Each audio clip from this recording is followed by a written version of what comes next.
Halo, Assalamualaikum warahmatullahi wabarakatuh. Perkenalkan, nama saya Arisa Putra. Saya berkuliah di Universitas Majesakti. NIM saya 289205065 dari Fakultas Ekonomi dan Bisnis. Jurusan saya Manajemen Bisnis. Mata kuliah kali ini ialah Aspek Hukum Bisnis dengan dosen Bapak Dermawan SEMM. Kali ini saya akan membahas tentang asas-asas hukum perjanjian dan unsur-unsur perjanjian, teman-teman. Syarat sahnya sebuah hukum perjanjian. Oke, asas-asas hukum perjanjian yaitu ada asas konsensualisme, asas kebebasan, asas itikat baik, asas kekuatan mengikat, asas personalitas, dan pengertiannya ialah asas konsensualisme ialah dalam hukum perjanjian. Asas konsensualisme berasal dari kata konsensus yang berarti sepakat antara pihak-pihak. Mengenai pokok perjanjian, menurut Subekti, asas konsensus ini dilahirkan sejak detik tercapainya kesepakatan. Dengan kata lain, perjanjian itu mempunyai akibat hukum sejak saat tercapainya kata sepakat dari para pihak yang bersangkutan, teman-teman. Dan jika asas kebebasan berkontrak ini sebuah asas yang berkontrak dalam pelaksanaan yang dibatasi oleh 3 hal seperti yang tercantum dalam pasal 1337 KUH Perdata, yaitu perjanjian itu tidak dilarang oleh undang-undang, tidak bertentangan dengan kesusilaan, dan tidak bertentangan dengan ketertiban umum. Itu asas kebebasan. Jika asas hukum perjanjian itikat baik ialah asas itikat baik merupakan salah satu asas yang dikenal dalam hukum perjanjian ketentuan.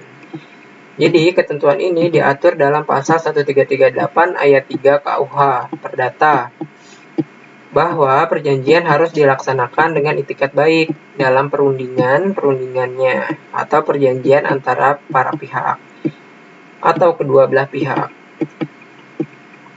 yang akan berhadapan dalam suatu hubungan hukum khusus yang dikuasai oleh itikat baik.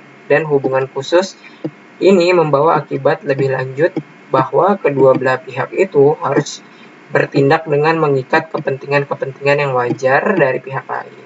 Itu pengertian dari asas itikat baik. Asas kekuatan memikat.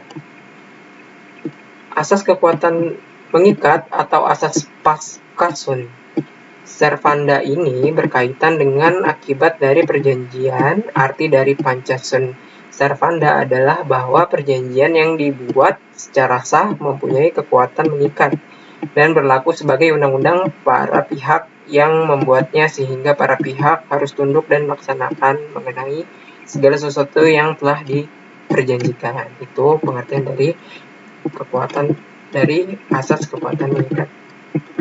Oke. Dan yang terakhir ialah asas personalitas. Asas personalitas ini diartikan sebagai asas kepribadian. Ya, asas kepribadian adalah asas yang menentukan bahwa seorang yang akan melakukan dan atau membuat perjanjian hanya untuk kepentingan perorangan saja. Jadi sangat simpel pengertiannya. Adapun syarat-syaratnya ialah syarat-syarat sah hukum perjanjian, yaitu syarat sahnya suatu perjanjian secara umum diatur dalam pasal 1320 KUH Perdata. Terdapat 4 syarat nih, teman-teman, yang harus dipenuhi untuk sahnya perjanjian. Syarat-syarat tersebut adalah adanya kata sepakat dari mereka yang mempunyai perjanjian, adanya kecakapan para pihak untuk mengadakan perjanjian, adanya suatu hal tertentu, adanya sebab kasua yang halal. Jadi seperti itu, teman-teman. Dari 4 syarat tersebut, syarat pertama dan kedua merupakan syarat yang harus dipenuhi oleh subjek suatu perjanjian karena disebut syarat subjektif. Sedangkan syarat ketiga dan keempat adalah syarat yang harus dipenuhi oleh objek perjanjian yang disebut syarat objektif. Tidak dipenuhinya syarat objektif itu berakibat perjanjian tersebut batal demi hukum. Sedangkan tidak dipenuhinya syarat-syarat subjektif, maka perjanjian dapat dibatalkan. Jadi seperti itu teman-teman. Oke, jadi seperti itu aja teman-teman pengertian dari asas-asas hukum perjanjian dan unsur-unsur perjanjian dan juga syarat sahnya sebuah hukum perjanjian. Sekian dari saya. Bila ada salah kata ataupun penyampaian saya yang kurang baik, mohon dimaafkan. Wabillahi taufiq wal hidayah. Wassalamualaikum warahmatullahi wabarakatuh.